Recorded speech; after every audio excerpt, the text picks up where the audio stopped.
Series के starting में हम नारी को देखते हैं। वहाँ पे हमें उसका हस्बैंड दिखाया जाता है जिसका नाम बोंग होता है। बोंग नारी के पास जाता है और बोलता है, हम लोग अपने ग्रैंडफ़ादर का 68वां बर्थडे सूही के बिल्डिंग में मनाने जा रहे हैं। कहा जाता है कि उनका शेफ़ रॉयल शेफ़ है, यहाँ पे तुम टाइम से पहुँच जाना। यहाँ पे नारी उसके पास जाती है और उससे थैंक्स बोलती है इतना अच्छा बिहेवियर रखने के लिए। दरअसल नारी से बोंग काफ़ी ज़्यादा रिलेटेड मतलब कि अपनापन दिखाता है और नारी को ये काफ़ी अच्छा लगता है। नारी एक अनाथ लड़की थी और इतना अपनापन उसे किसी ने नहीं पाया। इस वजह से उसे थैंक्स बोलती है, जहाँ पे बोंग बोलता है मैं मुँह से कहे हुए थैंक्स को एक्सेप्ट नहीं करता, अगर करना भी है तो दिल से करो। यहाँ पे नारी उससे बोलती है वैसे तो हम लोग की कॉन्ट्रैक्ट मैरिज हुई होती है, लेकिन अभी तक हम लोग अपनी लिव इन में हैं और कॉन्ट्रैक्ट मैरिज हम लोग की एक्सपायर हो चुकी है। लेकिन तुम्हें पता है कि हम लोग की ज़िंदगी में कितनी उथल-पुथल आ चुके हैं। इसी के बाद सीन शिफ्ट हो जाता है, हमें नारी को दिखाया जाता है, वहाँ पे उसकी ग्रैंडमदर और बोंग की सिस्टर भी होती है। दरअसल बोंग की सिस्टर की भी शादी होने वाली होती है। यहाँ पे नारी भी वहाँ पे बैठी हुई होती है, तभी वहाँ पे उसकी ग्रैंडमदर नारी को ताना मारती हैं कि मैं किसी की तरह अपनी बेटी को ऐसे घर में नहीं भेजूँगी। यहाँ पे मैं अपनी बेटी को कई सारे गोल्डन ज़ेवर, कई सारे डायमंड ज्वेलरीज़ और एक पॉश कार भी गिफ्ट की है। मैं ऐसी किसी की तरह खाली भी हाथ अपने किसी के घर में नहीं आ जाती हूँ। यहाँ पे नारी की मदर नारी के ऊपर तंज कस रही होती हैं। दरअसल उसने अपनी शादी के बाद कुछ भी नहीं लाई थी। इसी बात का उसे अफ़सोस होता है और इसके साथ उसे हर बात ये बात याद दिलाती है। यहाँ पे हमें बोंग की सिस्टर बताती है कि नारी की ज़िंदगी में उसके माँ-बाप नहीं होते हैं और बिना माँ-बाप की लड़की की जब शादी होती है तो लोग उसे काफ़ी बुरा-भला बोलते हैं।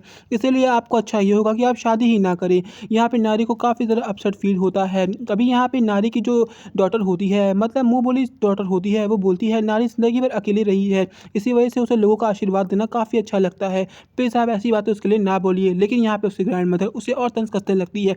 नारी को काफ़ी ज़्यादा गुस्सा आ जाता है और वो वहाँ से उठ के जा रही होती है।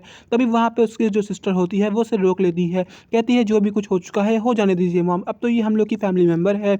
लेकिन यहाँ पे नारी की सिस्टर जो ग्रैंडमदर होती है वो बोलती हैं कि मैं इसे अपनी ग्रैंडमदर नहीं मानती, मतलब मैं इसे अपनी बहू नहीं मानती हूँ, अगर इसे दम हो तो ये यहाँ से छोड़ के चली जाए। यहाँ पे नारी को काफ़ी ज़्यादा बुरा लगता है और वहाँ से उठ के वो चली जाती है। वो अपने एक प्राइवेट एरिया में जाती है, वहाँ पे वो स्मोक करने जा रही होती है। वो अपने सिगरेट को जलाती है, तभी वहाँ पे बोंग पहुँच जाता है, जहाँ पे बोंग उसकी हेल्प करता है। इसी के बाद नारी उसे बोलती है कि इतना दिन हो चुका है, हम लोग साथ में टाइम स्पेंड नहीं किए हैं।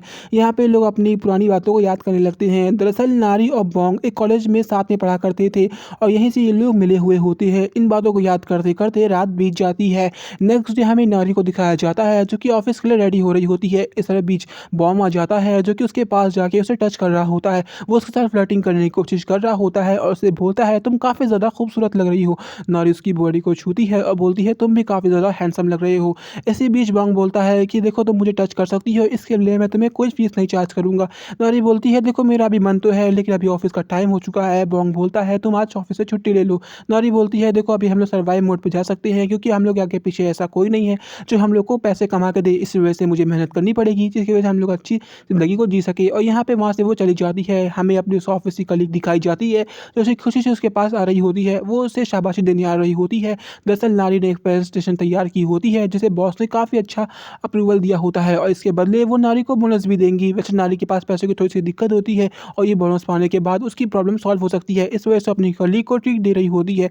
तभी हमें उसकी मैनेजर दिखाई जाती है जो कि नारी के लिए उसका प्रमोशन बोनस लेके आ रही होती है। यहाँ पे वो नारी के पास पहुँचते हुए मैनेजर बोलती है कि देखो हम लोगों का जो अप्रूवल था वो अप्रूव हो चुका है। इस वजह से नारी बोलती है कि अप्रूवल हम लोगों का कैसे हो गया, उस अप्रूवल में सबसे ज़्यादा मेहनत मैंने की है और उस डिज़ाइन में रात दिन मैंने मेहनत की है। तभी वहाँ पे उसका एचआर जो होती है वो बहस उससे करने लगती है। वो बोलती है तुम करो या हम करें, बात तो एक ही बराबर होती है। नारी बोलती है नहीं, बात बराबर नहीं होती है, दरअसल उसमें ज़्यादा मेहनत मैंने की है, इस वजह से बोनस का पूरा हक मेरा ही है। तभी वहाँ पे उनका बॉस हो जाता है जो कि मैनेजर से बात पता करता है। यहाँ पे मैनेजर नारी की बुराई करने लगती है जिस वजह से जो बॉस होता है वो नारी के ऊपर गुस्सा करने लगता है। जहाँ पे वो नारी को गिराने की कोशिश करती है। वो बोलती है तुमने काम ही क्या किया था, पूरा दिन तो तुम सिर्फ घूमे खा रही होती हो, सारा काम तो मैंने किया है। नारी बोलती है आपको ज़रा सा भूल रही हैं कि इसमें आपकी ज़रा सी भी हेल्प नहीं है, सारे काम को मैंने अपने दिमाग से किया है, ये मेरा टैलेंट है कि मैं यहाँ पे पहुँच चुकी हूँ। तभी यहाँ पे बॉस पहुँच जाता है। एचआर की बातों को हाँ भरते हुए नारी में भड़कने लगता है। तभी जो नारी होती है वो एचआर और बॉस के बीच रिलेशनशिप को ओपनली बोल देती है। इस वजह से जो एचआर होती है वो गुस्सा जाती है और बोलती है अगर तुम मेरी जगह पे होती तो तुम भी यही काम करती। नारी बोलती है हर कोई तुम्हारी तरह गिरा नहीं होता है और इन्हीं के बीच काफ़ी बुरी तरीके से झगड़ा होने लगता है।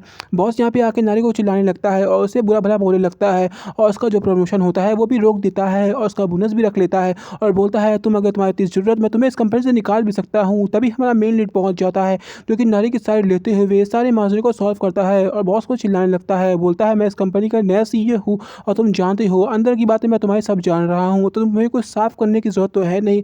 और बात रही नारी की, तो मैं उसे प्रमोशन दे रहा हूँ, देखता हूँ मैं उसका प्रमोशन कौन रोकता है। और बात रही उसकी सैलरी की, तो मैं उसकी फर्ली 1 लाख अर्न कर रहा हूँ। ये बात सुनने के बाद नारी भी बहुत ज़्यादा सहम जाती है या कहिए चौंक जाती है। उसे समझ नहीं आ रहा था ये नॉर्मल सा एम्प्लॉय यहाँ का सीईओ कैसे बन गया है।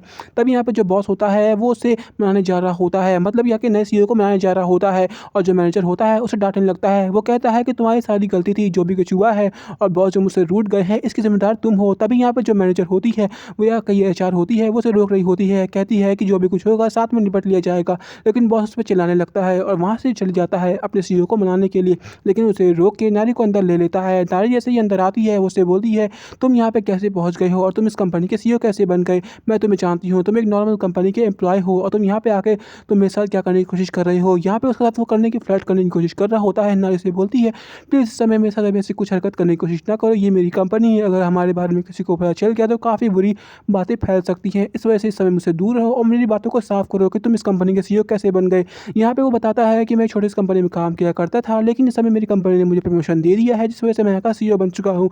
नारी बोलती है, ये मजाक था, ये काफ़ी अच्छा मजाक था, लेकिन सच बात मुझे बताओ क्या बात है। ये दोनों आपस में बातें कर रहे होते हैं। तभी यहाँ पे इनका एक एम्प्लॉय आ जाता है। यहाँ पे नारी अपना बिहेवियर चेंज करती है और कहती है, थैंक यू मिस्टर सीईओ, आपने मुझे प्रमोशन दिया है, मैं इस कंपनी के लिए और अच्छे डेडिकेशन से काम करूँगी और नए डिज़ाइन को निकालने की कोशिश करूँगी।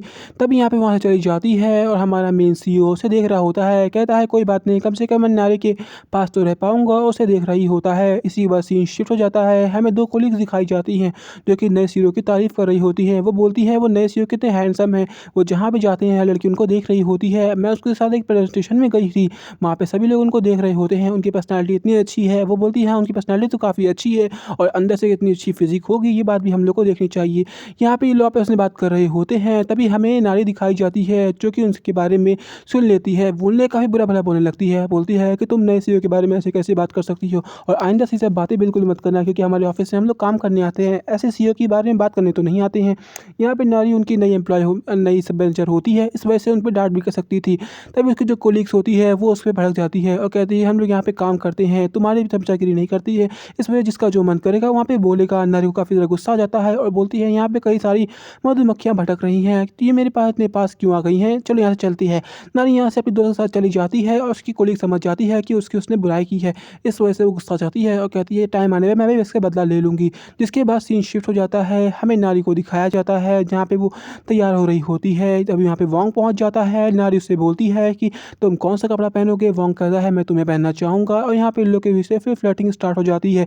नारी बोलती है, प्लीज़ अभी स्टार्ट मत हो जाओ, काफ़ी काम करना है। उसी के बाद सीन शिफ्ट हो जाती है। आगे की मूवी काफ़ी तरह इंटरेस्टिंग मज़ेदार है। अगर आप लोग को पूरा पार्ट देखना है तो कमेंट सेक्शन में पार्ट 2 लिख दीजिए, मैं इसका पार्ट 2 ज़रूर बना दूँगा। और मूवी देखने के लिए चैनल को सब्सक्राइब ज़रूर कर दीजिएगा और सीरीज़ अच्छी लगी वीडियो को लाइक करके चैनल को सब्सक्राइब कर दीजिएगा, क्योंकि इसकी सीरीज़ काफ़ी लंबी मैं बना सकता हूँ, लेकिन अगर आप लोग सपोर्ट करेंगी तभी मैं इसकी सीरीज़ का फुल पार्ट बना पाऊँगा। वीडियो अच्छी लगे तो लाइक ज़रूर कर दीजिएगा और सारी वीडियोज़ का लिंक डिस्क्रिप्शन में मिल जाएगा और रेगुलर एक सीरीज़ अपलोड होती रहेगी। इस वजह से नोटिफिकेशन बेल को भी ऑन पे कर दीजिएगा और ये सीरीज़ कैसे लगी कमेंट सेक्शन में ज़रूर बता दीजिएगा। कोई भी